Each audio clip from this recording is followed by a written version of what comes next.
রাঙামাটি গিয়ে এমন একটা ভূতুরে রিসোর্টের সন্ধান পাবো কল্পনাও করিনি। রাঙামাটি এসে আমরা একটা হোটেলে আসলাম। হোটেলটা দেখে খুবই পরিত্যক্ত মনে হচ্ছে না কি এখানে এটা ইউজ করে।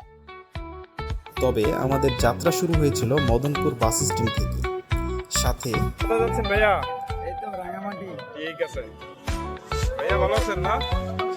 ছিল আকিব, রাজু, আলামিন, কায়সার, জাহিদ, সোহেল এবং কাউসার, এবং সাথে ছিল কিছু মিউজিক ইনস্ট্রুমেন্ট। ওকে, আল্লাহ হাফেজ। বাসে উঠে যাচ্ছি এখন।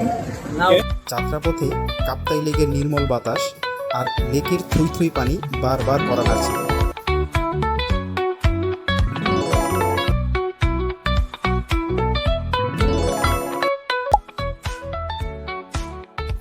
বাসের গতি নিশ্চিত করলো আমরা কিছুক্ষণের মধ্যেই মধ্যবিরতিতে থামব। আর ঠিক তারপরেই রাঙামাটির সেই আঁকাবাঁকা রাস্তা সত্যি এই মাঝরাতে আমাদেরকে খুবই থ্রিলার দিচ্ছিল। এর মাঝে একটু বলে রাখি, আমরা কোনো হোটেল বা রিসোর্ট ঠিক করিনি।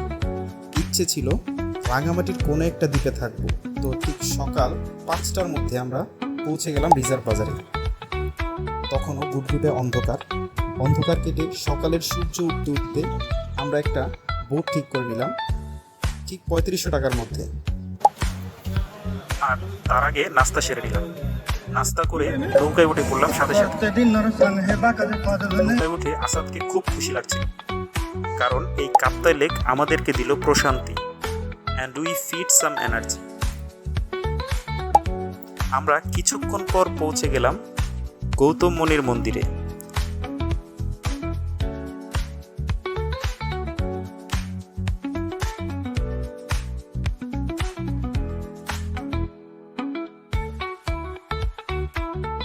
জায়গাটা সুন্দর ছিল, তাই একটু গ্রুপ পিক নেওয়ার চেষ্টা।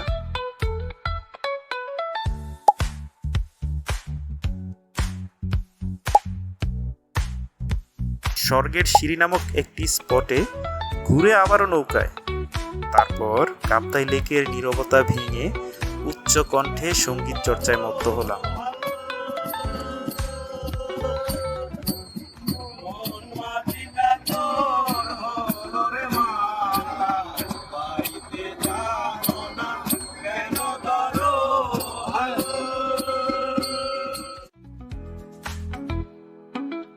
থাকার জন্য একটা দ্বীপ খুঁজতে খুঁজতে এমন একটা রিসোর্টে এলাম যা দেখে একটু ভয় লাগলো।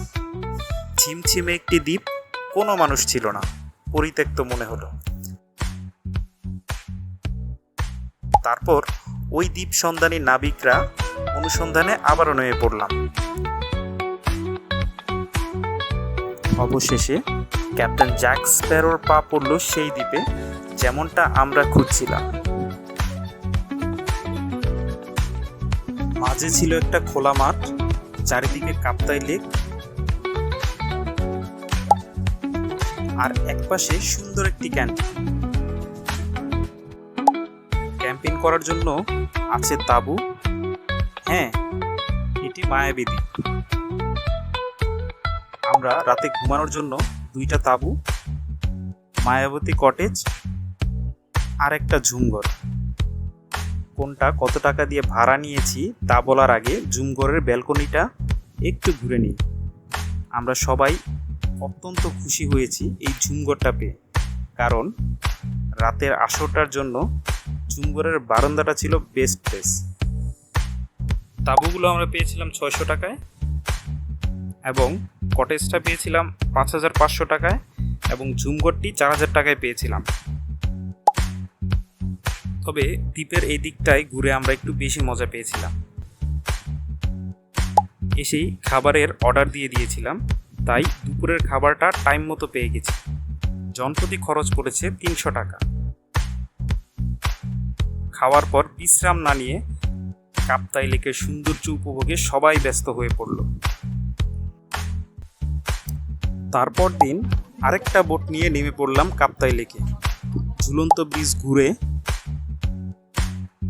নৌকায় বসে পাহাড়ি পেঁপে খাওয়ার মজা নিলাম।